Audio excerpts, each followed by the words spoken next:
Assalamualaikum warahmatullahi wabarakatuh.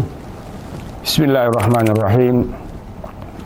Alhamdulillahirabbil alamin, nahmaduhu wa nasta'inuhu wa nastaghfiruhu wa na'udzubillahi min syururi anfusina wa min sayyiati a'malina. May yahdihillahu fala mudhillalah wa may yudlil fala hadiyalah. Wassalatu wassalamu ala Rasulillah wa ala alihi wa ashabihi wa man tabi'ahum bi ihsan ila yaumiddin. Amma ba'd.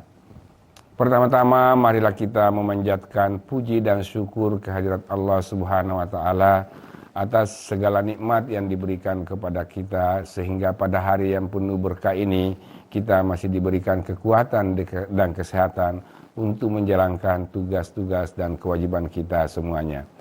Selawat dan salam kita sampaikan kepada junjungan Rasulullah SAW sebagai Khatamul Anbiya'i wal Mursalin.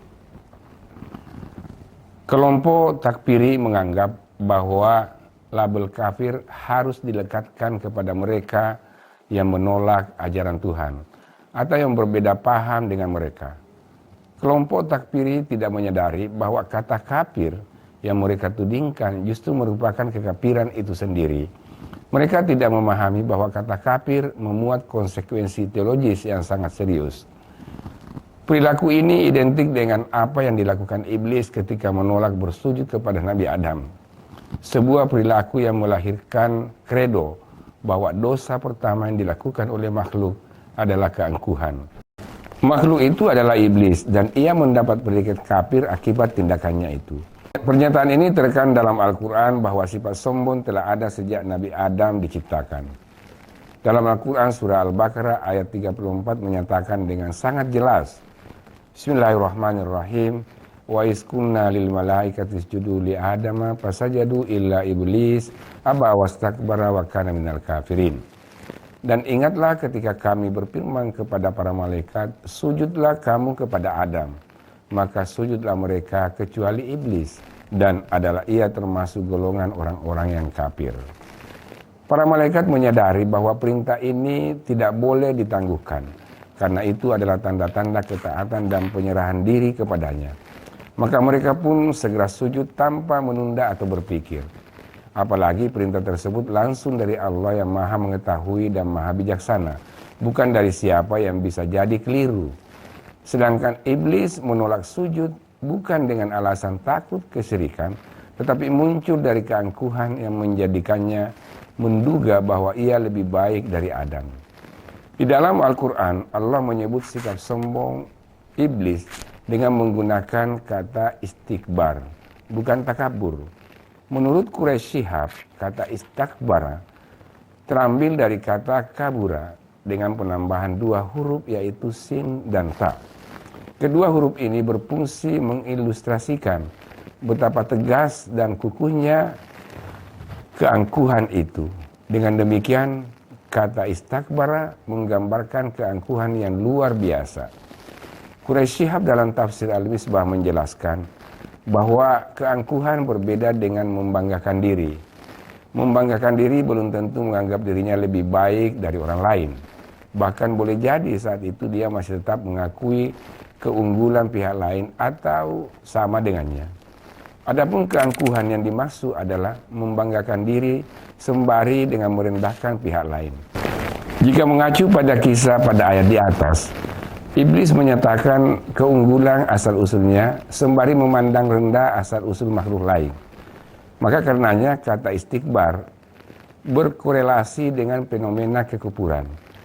Hal ini diperjelas dengan ayat-ayat yang menunjukkan hubungan yang mendasar seperti syirik, kufur dengan sikap angkuh, dengan konsekuensi ancaman yang sangat besar.